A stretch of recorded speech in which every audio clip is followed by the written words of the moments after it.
Assalamualaikum warahmatullahi wabarakatuh. Waalaikumsalam. Bismillahirrahmanirrahim. Nahmaduhu wa nusalli wa nusallim ala rasulihil karim wa ala alihi wa sahbihi ajma'in, amma ba'd. Kita lanjutkan yang minggu kemarin. Qala al-musannif, yakni Imam Ghazali, falamma faragha min qat'iha. Minggu kemarin kita baru membahas tentang penggoda atau 4 hal penggoda dalam ibadah. Dan juga 4 hal untuk memotong atau untuk memutus atau cara menempuhnya. Lalu di sini disebutkan tatkala ia telah usai menuntaskan tanjakan ini atau tanjakan penggoda tadi, dia sudah melaluinya dan ia kembali pada tujuan beribadah, maka ia merenung. Lalu seketika nafsu, keinginan diri yang rendah menjadi lemas. Lemah lagi malas, tidak giat dan tidak terpicu untuk melakukan kebaikan sebagaimana semestinya dan selayaknya. Dan sesungguhnya kecenderungan nafsu selamanya hanya pada kelalaian, kesenangan, kenyamanan, dan bersantai ria. Bahkan malah kepada hal-hal buruk, berlebih-lebihan, bahaya-bahaya, dan hal-hal yang bodoh tidak bermanfaat. Maka seorang hamba butuh menyertai hal itu pada kali ini kepada pemandu yang mengarahkannya kepada kebaikan dan ketaatan, dan juga menyemangatkan dirinya, dan suatu pengusir yang bisa menghalaunya dari keburukan, kemaksiatan, kelesuannya dari dirinya, yaitu berupa roja dan khauf. Setelah penggoda dilewati, maka kadang-kadang malas itu datang. Malas ibadah, malas duha, malas ba'diyah. Padahal penggodanya sudah dilewati. Kalau melewati penggoda berarti rintangannya sudah jelas, lebih dulu dilewati. Ilmu dan ma'rifat sudah, taubat sudah, perintangnya sudah lewati, penggodanya sudah dilewati, tapi tiba-tiba malas untuk beribadah, lesu. Maka untuk menggairahkannya butuh motivasi. Apa motivasi atau pendorong supaya semangat lagi beribadah? Yaitu khauf dan roja. Khauf itu adalah harapan, sedangkan roja itu adalah ketakutan atau rasa takut. Adapun roja pada kebesaran pahala Allah Subhanahu wa taala dan pada kebagusan segala yang telah dijanjikan dari bermacam-macam kemuliaan. Dan pengingatan semua itu adalah pemandu yang memandu nafsu. Jadi roja atau berharap kepada apa? Berharap kepada anugerah Allah, pada pahala-pahala dari Allah Subhanahu wa taala. Sehingga kita semangat lagi. Contohnya pernah kita bahas bahwa sholat ba'diyah itu seperti ketika kita bekerja atau kita berdagang. Ba'diyah ini adalah untungnya. Gak mungkin kita belanja dengan harga 5.000 dijual dengan harga 5.000 lagi. Itu sama dengan orang yang sholat fardu tanpa mengerjakan sholat ba'diyah. Dia ingat kepada hal itu, maka saya harus ba'diyah supaya saya mendapatkan untung. Harus ingat tentang fadilah tersebut. Barang siapa yang sholat fajar, qobliyah subuh 2 rakaat, maka pahalanya apa? Seperti mendapatkan dunia dan seisinya. Cuma jangan diartikan kepada dunianya. Kok saya istiqomah qobliyah subuh tapi saya nggak kaya-kaya. Katanya mendapatkan dunia dan seisinya, bukan seperti itu. Maksudnya mendapatkan dunia dan seisinya, seandainya kita punya dunia dan seisinya, kemudian kita sedekahkan semuanya, seberapa banyak pahalanya? Kita pahala 1 juta, 100 juta, itu sudah luar biasa. Ini sedekah 1 dunia beserta isinya. Diingatkan bahwa pahala qobliyah subuh itu sangat besar. Sholat witir 3 rakaat atau sedang malas-malasnya 1 rakaat, walaupun terhitung pelit. Allahul witr yuhibbul witr. Allah itu ganjil dan mencintai, menyukai yang ganjil. Maka kalau kita mengerjakan sholat witir akan dicintai oleh Allah. Ingat fadilah itu. Maka insya Allah akan bertambah motivasi kita untuk mengerjakannya. Barang siapa mengerjakan sholat duha 6 rakaat, Allah akan cukupi kebutuhannya pada hari itu. Semangat kita untuk duha. Kenapa? Ingat fadilahnya, ingat keuntungannya. Makanya buka fadilah amal, sehingga apa? Supaya kita bergairah untuk beramal. Maka dengan demikian, ar-raja atau berharap membangkitkan nafsu untuk melakukan ketaatan dan menggerakkannya kepada hal itu dan menyemangatinya. Kalau seandainya kita sudah baca hadis-hadis tentang fadilah beramal, kemudian kok nggak naik iman kita, nggak bertambah amal kita, perlu diragukan lagi keimanan kita terhadap hadis. Perlu diragukan lagi keimanan kita terhadap janji Allah, anugerah Allah, pahala yang Allah akan berikan kepada kita.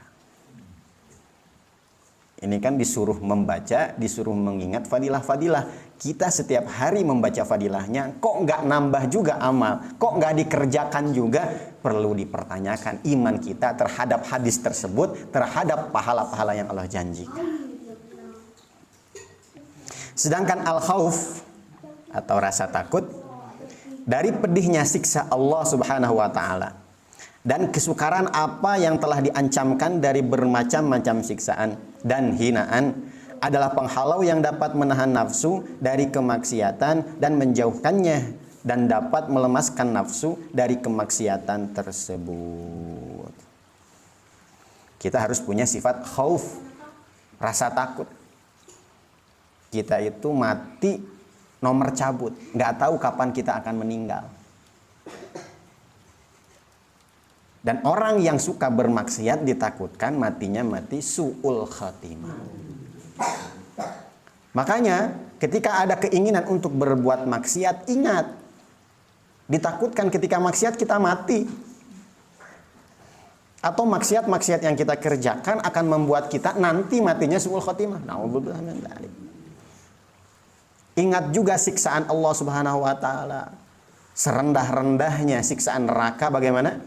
Kaki menyentuh terompahnya neraka, sendal, tapi ubun-ubunnya sudah bergejolak atau mendidih. Baru menginjak terompahnya saja, apalagi menginjak apinya, apalagi dibakar di dalam apinya langsung. Maka ketika mau maksiat, ingat siksaan Allah. Bagaimana kalau matinya su'ul khatimah, masuk ke dalam neraka? Na'udzubillah min dzalik. Jadi kedua ini, khauf dan raja, harapan dan rasa takut harus selalu dihadirkan dalam diri kita sehingga kita terus bersemangat untuk mengerjakan ibadah dan menjauhi maksiat. Insyaallah.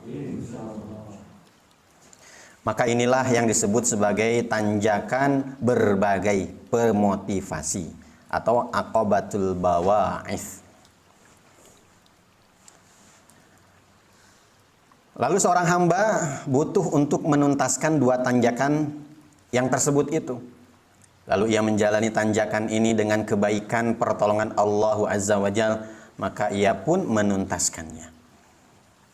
Jadi ketika seseorang ini khaufnya meningkat, rojanya meningkat, akhirnya amalnya pun bertambah, maksiat bisa ditinggalkan, itu semata-mata karena pertolongan Allah Subhanahu wa Ta'ala. Lalu tatkala seorang hamba telah usai dari penuntasan tanjakan-tanjakan ini, maka ia kembali berfokus diri terhadap ibadah. Maka ia tidak melihat godaan dan tidak melihat hal yang menyibukkan. Dan ia mendapatkan motivator dan pengajak. Lalu ia bersemangat dalam beribadah. Maka ia menegakkannya dan merangkulnya erat dengan segenap kerinduan dan kecintaannya. Maka ia pun mampu melanggengkannya atau mampu istiqomah. Setelah melewati rintangan, setelah melewati godaan, setelah menimbulkan khauf dan roja, maka dia mulai ibadah dengan istiqomah. Lalu ia merenung lagi, belum selesai. Maka ternyata sesungguhnya tampak pada ibadah yang besar ini, yang terkandung semua kebaikan itu di dalamnya oleh dua bencana besar. Apa itu? Riya, pamer kebajikan, dan ujub bangga diri. Amal sudah bisa dikerjakan, sudah istiqomah, ada dua penghancur yang membuat amal menjadi cacat. Apa itu? Riya, sombong, ingin dilihat oleh orang lain. Dan juga ujub, bangga diri. Sekali waktu ia berbuat riya kepada manusia dengan ketaatannya, maka ia merusak ketaatan itu. Dan di saat yang lain, ia mencegah diri dari sikap riya itu dan mencela dirinya. Lalu ia merasa kagum atau ujub dengan dirinya. Maka ia menghilangkan nilai ibadah dirinya, merusaknya dan menghancurkannya. Untuk riya mungkin bisa dihindari. Kita tahajud tengah malam jam 3, nggak ada orang yang lihat. Baik itu dikerjakan di rumah ataupun di masjid, karena orang-orang sedang tidur, nggak ada yang lihat. Sedekah misalnya, kita sedekahnya sembunyi-sembunyi, langsung transfer tanpa memberitahu, memasukkan uang ke kantong orang lain misalnya. Dia bisa beramal tanpa riya, tanpa dilihat oleh orang lain. Cuman ketika riya bisa dilewati, yang terjadi adalah ujub, apa? Bangga diri. Orang lain nggak tahu amal kita nggak sombong, tapi kita merasa bangga. Seakan-akan dia beramal karena kekuatannya. Dan ujub ini kata ulama ada dua pendapat. Pertama, ujub ini membuat amal tidak sempurna, cacat. Cuman juga ulama berpendapat ujub ini betul-betul menghilangkan amal, nggak tersisa. Maka untuk itu sebagaimana ketika kita bercocok tanam, kita menanam benih, kemudian kita siram, kita pupuki. Kemudian setelah dia mulai tumbuh, kita kasih obat, kita jaga terus.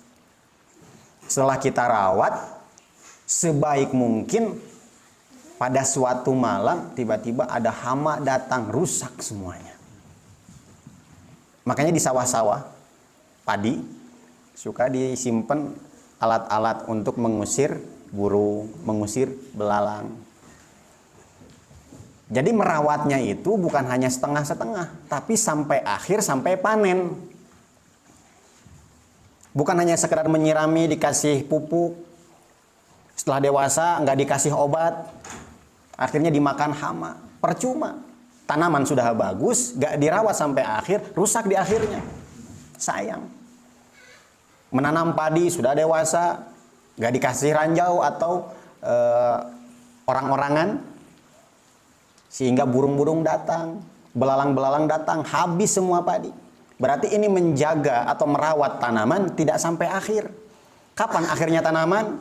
Panen, membuahkan hasil uang. Begitu juga dengan amal. Kita ini harus bisa menjaganya dari mulai kita sebelum beramal, ketika beramal, setelah beramal, sampai kapan? Sampai kita mati. Riya bisa dikerjakan setelah amal. Contohnya kita membangun masjid, kita ikhlas. Dan sedikit orang yang tahu. Bahkan kepada DKM-nya, jangan bilang-bilang kalau saya yang infak. Tolong sembunyikan, bilang aja dari hamba Allah. Setahun, 2 tahun, 10 tahun, tiba-tiba ada yang menghina dia. Celetuk aja kata-kata. Ini kalau nggak saya nyumbang ke masjid ini nggak akan jadi nih masjid. Berarti dia hanya bisa menjaga 10 tahun saja. Di tahun ke-10 hilang. Riyanya timbul. Jadi setan itu, kalau seandainya gagal, mengganggu orang, membuat orang menjadi orang yang jahat, maka setan akan berusaha, akan membuat orang ini merasa baik, merasa lebih baik. Na'udzubillah min dzalik. Jadi setan tidak akan pernah diam sampai kita mati, baru setan diam menggoda kita. Selagi nyawa masih ada, pikiran masih ada, setan akan terus mengganggu. Itu ujubnya supaya dihadirkan. Ini orang susah dibuat maksiat, ya udah. Kata setan, saya akan buat dia merasa bangga dengan amal-amalnya. Hilang sudah amalnya. Dan di sini yang paling berpotensi untuk mendapatkan penyakit ini, ya saya. Orang-orang yang suka ada di depan, yang suka jadi imam, jadi khotib. Hati-hati. Ya. Kita terus berlindung kepada Allah supaya kita dijauhi dari sifat ini, riya dan ujub. Maka yang dihadapinya kali ini adalah aqabatul qawadih atau tanjakan berbagai perusak.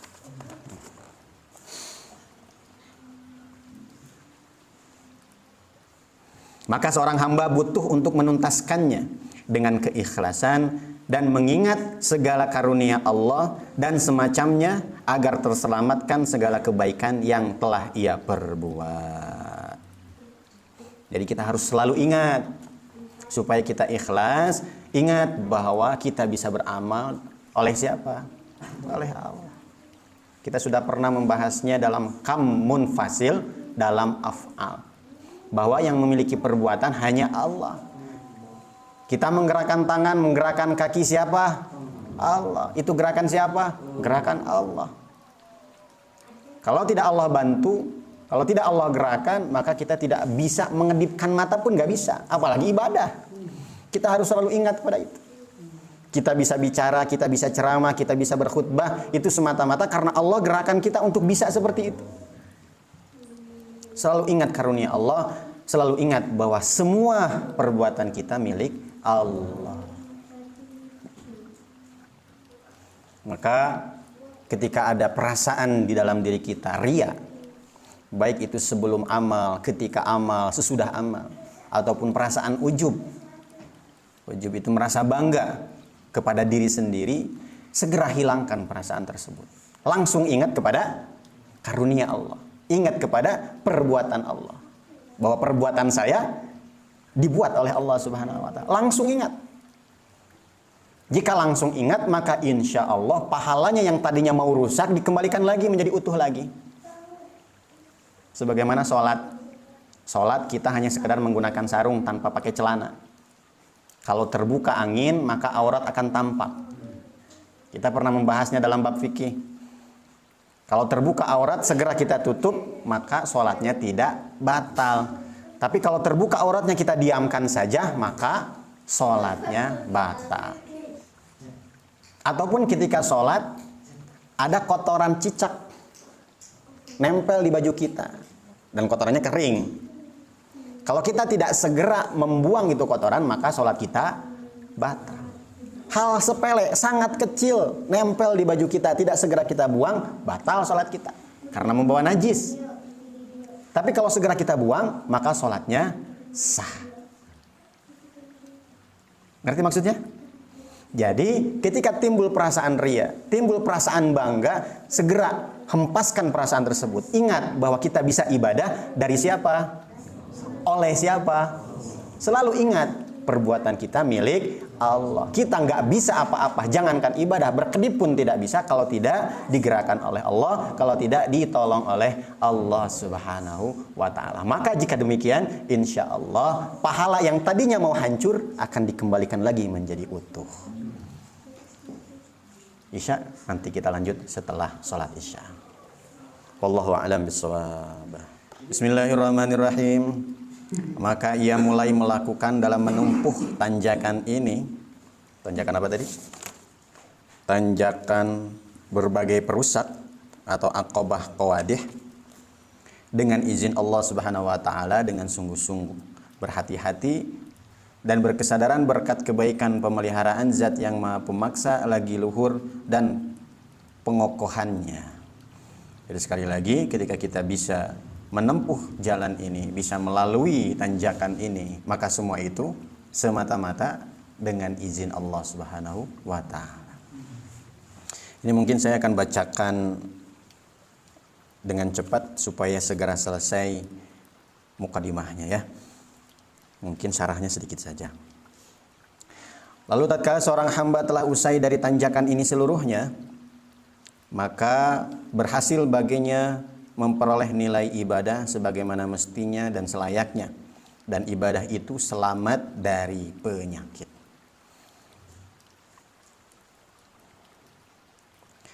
Setelah semua dilewati, Akan tetapi ia merenung, maka ternyata ia sedang tenggelam di dalam samudra berbagai karunia Allah Ta'ala dan berbagai pengokohannya. Sebab begitu banyak karunia-karunia Allah kepadanya berupa bantuan taufik dan penjagaan, beragam macam penopangan, pengawasan dan pemuliaan dari Allah. Dan ia takut terjadi dari dirinya kelalaian untuk bersyukur. Ia renungi, ternyata sebenarnya dia bisa istiqomah, kemudian bisa terbebas dari penyakit, dari kehancuran amal, terbebas dari riya, bisa ikhlas, jauh dari ujub. Sebenarnya ia sedang tenggelam dalam samudra karunia Allah. Lalu dia takut seandainya ia tidak bisa bersyukur. Lalu ia terjerumus di dalam kekufuran, karena kebalikan dari syukur adalah kufur. Maka hal itu bisa menurunkannya dari martabat mulia itu, yang martabat itu merupakan martabat para pengabdi yang ikhlas karena Allah Azza wa Jal, dan menjadi hilang darinya berbagai karunia yang mulia itu berupa berbagai macam sikap kelembutan Allah Ta'ala dan kebaikan pandangan Allah Ta'ala kepada dirinya. Jadi walaupun dia terbebas dari riya, terbebas dari ujub, tapi dia tidak bersyukur, maka semua amalnya sama saja hilang. Karena kebalikan dari syukur adalah kufur. Berarti kalau dia tidak bersyukur, sama saja dia menjadi kufur, dan itu dosa besar, menghilangkan semua amal ibadahnya. Makanya kita diajarkan setiap mau berdoa diawali dengan Alhamdulillah, memuji Allah Ta'ala. Kenapa? Karena ketika kita mau doa, itu dibantu atau diilhami oleh Allah. Jadi ketika mau berdoa itu syukur dulu kepada Allah. Allah mengilhami saya untuk bisa berdoa. Dan diakhiri dengan Alhamdulillah pula. Selain menyandarkan kepada Allah bahwa kita bisa berdoa itu karena Allah, fadilahnya barang siapa mengawali doa dengan Alhamdulillah, mengakhiri doa dengan Alhamdulillah, akan dikabulkan doa. Nah begitu juga dalam setiap ibadah. Seharusnya kita membawa syukur itu, lafaz Alhamdulillah itu sebelum beramal, ketika beramal, bahkan setelah beramal. Selalu sandarkan kepada Allah, selalu bersyukur kepada Allah karena bisa beramal. Cuman kan kadang-kadang syukur kita itu berbeda. Ketika dikasih uang 1 miliar, bagaimana syukur kita? Seandainya ini, Alhamdulillah, terima kasih ya Allah. Tapi setelah beres sholat, Alhamdulillah. Bisa bersedekah? Alhamdulillah. Bisa berpuasa? Alhamdulillah. Datar, nggak ada rasa.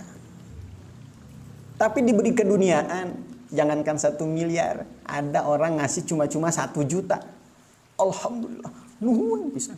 Terima kasih banyak. Tapi bisa sholat, bisa tahajud, syukur kita gak senikmat itu.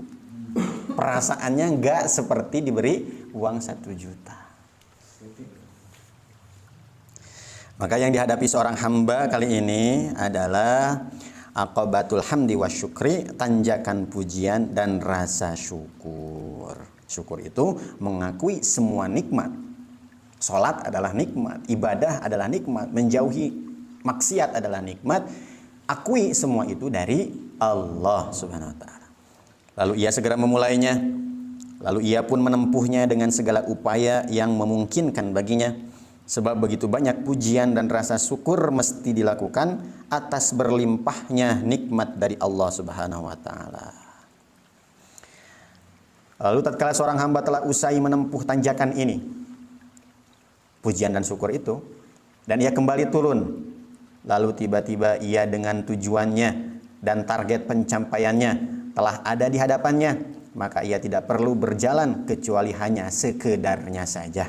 Hingga ia telah berada di dataran fadilah, di gurun kerinduan dan pelataran kecintaan. Kalau orang sudah bisa melewati ini semua, sudah bisa bersyukur, sudah sampai pada tahapan syukur, berarti yang sebelum-sebelumnya sudah dilewati semuanya. Nanti dia berjalan itu sekedarnya saja, apalagi hanya usaha. jalan saja, perkara sia-sia aja, hanya sekedarnya saja. Makan sekedarnya saja. Apalagi keduniaan, sudah pasti sekedarnya saja. Kemudian ia berada di taman-taman keridhaan dan kebun-kebun kenyamanan menuju luasnya kelapangan. Derajat kedekatan diri dan majelis munajat dan meraih berbagai pakaian kebesaran dan kehormatan. Maka ia merasa nikmat dalam kondisi-kondisi ini. Ini kalau orang sudah bisa melalui 7 perkara ini.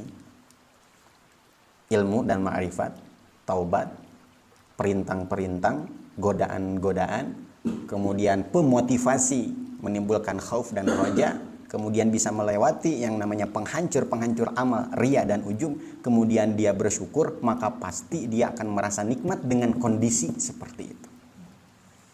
Pasti merasa nikmat. Sudah belum? Jangankan kepada tanjakan nomor 7, tanjakan nomor 1 saja belum, yaitu ilmu dan ma'rifat. Belajar tauhid gak paham-paham, belajar fikih gak ngerti-ngerti, itu tanjakan pertama yang harus kita lalui. Dan seseorang tidak akan bisa masuk kepada tanjakan kedua, 3, 4, 5, 6, 7 sebelum tanjakan pertama dilalui. Kalau itu semua sudah dilalui, pasti merasa nikmat. Dan berganti-ganti dalam kebagusan nikmat tersebut di hari-hari semasa hidupnya. Berubah-ubah kenikmatannya itu. Dan di sisa umurnya dengan fisik di dunia dan dengan hati di akhirat. Dia masih hidup tapi seakan-akan sudah berada di akhirat. Rindu dengan kematian. Tandanya orang ini sudah melalui semua tahapan tadi, dia rindu mati, benci dunia.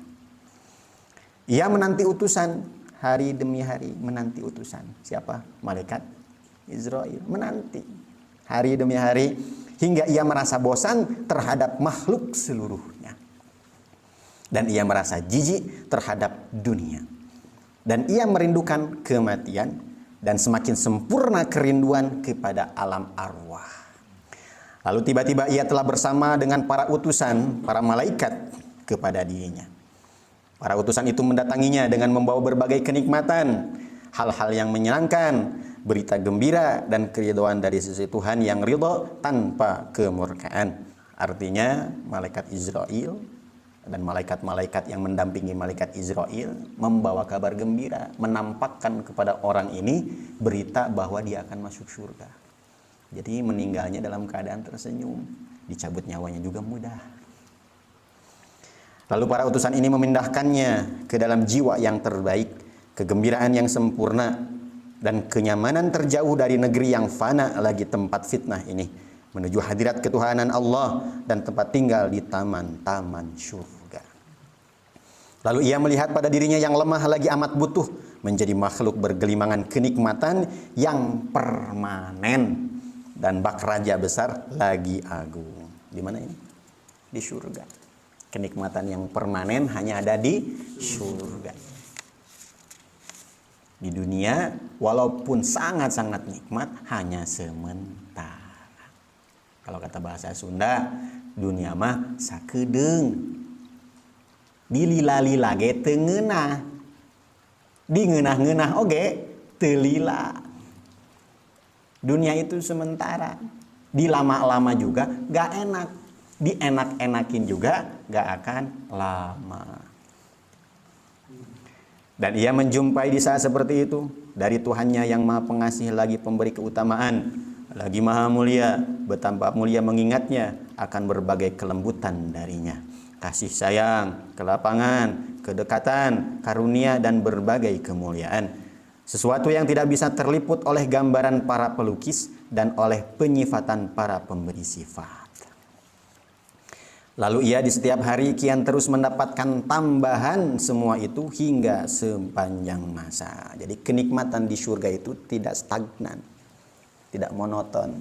Setiap hari bahkan setiap detik terus bertambah nikmat. Kalau di dunia nikmatnya sementara. Contohnya makan enak, piring pertama enak, pengen nambah. Piring kedua agak mulai enaknya berkurang. Piring ketiga agak mual. Dilanjutkan piring 4, 5, 6 muntah.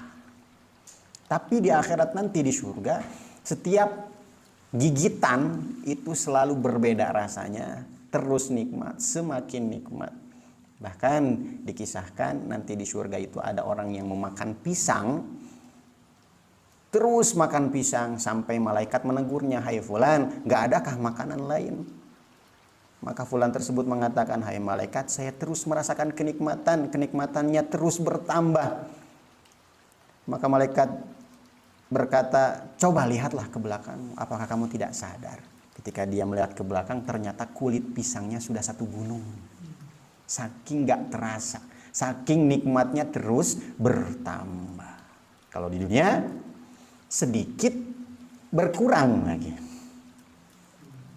Maka alangkah suatu kebahagiaan yang besar, dan alangkah merupakan kekuasaan yang luhur baginya, dan alangkah senang ia termasuk di antara hamba yang bahagia dan manusia yang bergembira dan pribadi yang terpuji, dan kebahagiaan baginya dan tempat kembali yang terbaik.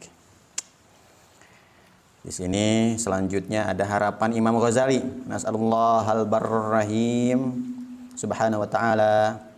Kami memohon kepada Allah yang maha baik lagi maha penyayang. Ini harapan Imam Ghazali, tapi kata-katanya nas'alu, kami. Artinya tanamkan dalam diri kita kata-kata ini. Kami memohon kepada Allah yang maha baik lagi maha penyayang, maha suci dan maha luhur. Semoga Allah mencurahkan karunia-Nya kepada kami. Amin. Dan kepada kalian dengan berbagai karunia yang agung dan pemberian yang besar ini. Dan semua itu bukan hal yang besar bagi Allah. Mudah bagi Allah Subhanahu wa taala untuk memberikan hidayah. Mudah bagi Allah Subhanahu wa taala untuk membuat kita bisa melewati 7 tahapan tadi. Beberapa minggu yang kita bahas, 7 tahapan bagi Allah mudah saja. Mengilhami kita, memberikan hidayah kepada kita, memberikan taufik kepada kita. Maka kita selalu berharap mudah-mudahan Allah Subhanahu wa taala memberikan kita taufiknya sehingga kita bisa mudah melewati 7 tahapan ini. Dan semoga Allah tidak menjadikan kita tergolong orang-orang yang tiada bagian bagi mereka dari semua urusan penting ini, kecuali hanya sebatas gambaran, penyimpakan, pengetahuan dan angan-angan tanpa manfaat. Jangan sampai ilmu yang kita pelajari sekarang hanya ada di otak saja. Kita paham, ngerti, dengernya nikmat, dengernya enak, gak ada beban. Angguk-anggukan, iya, subhanallah, masya Allah, tapi tanpa amal. Gak mau Imam Ghazali seperti itu. Dan kita pun berharap tidak seperti itu. Hanya ada dalam pengetahuan, tapi tidak ada dalam pengamalan. Dan semoga Allah tidak menjadikan segala yang telah kita pelajari dari berbagai ilmu sebagai argumentasi belaka memberatkan atas kita nanti di hari kiamat. Kalau kita belajar ini, tahu nih, faham, gak diamalkan, ini justru akan memberatkan kita nanti di akhirat.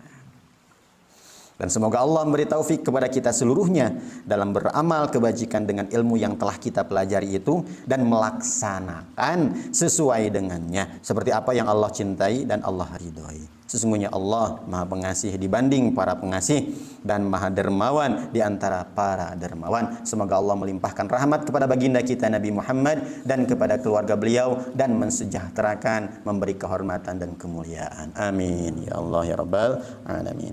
Maka semua fase ini adalah urutan yang telah diilhamkan Allah kepadaku dalam jalan ibadah. Sebelumnya kita pernah membahas bahwa Imam Ghazali pernah berdoa memohon kepada Allah supaya diilhami bisa menulis kitab yang disetujui oleh semua kalangan, karena kitab sebelumnya Ihya Ulumuddin banyak sekali yang menentangnya. Nah sekarang ini yang baru kita bahas muqaddimah, ada 7 tahapan jalan menuju ridha Allah Subhanahu wa taala, jalan menuju surga. Ini adalah yang diilhamkan oleh Allah kepada Imam Ghazali rahimahullah taala. Maka ketahuilah sekarang dengan pertolongan Allah bahwa kesimpulan dari jumlah tanjakan itu ada 7 tanjakan. Yaitu pertama tanjakan ilmu dan ma'rifat. Kedua tanjakan, ada ingat? Taubat. Yang ketiga tanjakan perintang. Yang keempat tanjakan penggoda. Yang kelima, tanjakan pemotivasi ketika kita lemah atau lalai atau malas. Yang keenam, tanjakan perusak yaitu ria dan ujub. Dan yang ketujuh adalah tanjakan pujian dan syukur. Alhamdulillah, semua muqaddimah itu sudah kita bahas. Itu baru muqaddimahnya ya. Belum masuk kepada pembahasan. Dan dengan selesainya pembahasan 7 tanjakan ini nantinya, maka selesai pula pembahasan kitab Minhajul Abidin ilal Jannah. Metode para ahli ibadah menuju surga. Dan kami Imam Ghazali sekarang akan mengikutkan atau menyertakan pembahasan berbagai tanjakan ini dengan penjelasan atau syarah yang ringkas kalimatnya, yang bisa mencakup atas inti yang dimaksud dari masalah ini. Jadi syarahnya pun beliau mengusahakan dengan kalimat-kalimat yang ringkas, kalimat-kalimat yang sederhana, mudah difahami, mudah diterima oleh semua kalangan.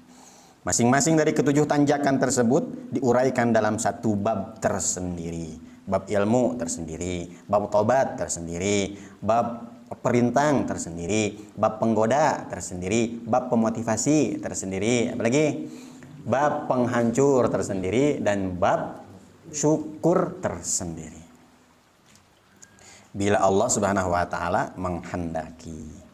Dan Allah Subhanahu wa taala adalah pemilik pertolongan dan pelurusan langkah hidup dengan karunia-Nya, dan tidak ada daya dan upaya melainkan dengan sebab pertolongan Allah Sang Maha Luhur lagi Maha Agung. Wala haula wala quwwata illa billahil aliyyil azim. Mudah-mudahan sebagaimana harapan Imam Ghazali, kita pun diberi hal tersebut. Apa? Memahami kitab ini, kemudian bisa mengamalkannya, bukan hanya sekedar argumentasi, bukan hanya sekedar ilmu yang ada di otak, tapi ilmu yang bisa diamalkan. Amin ya Allah ya rabbal alamin.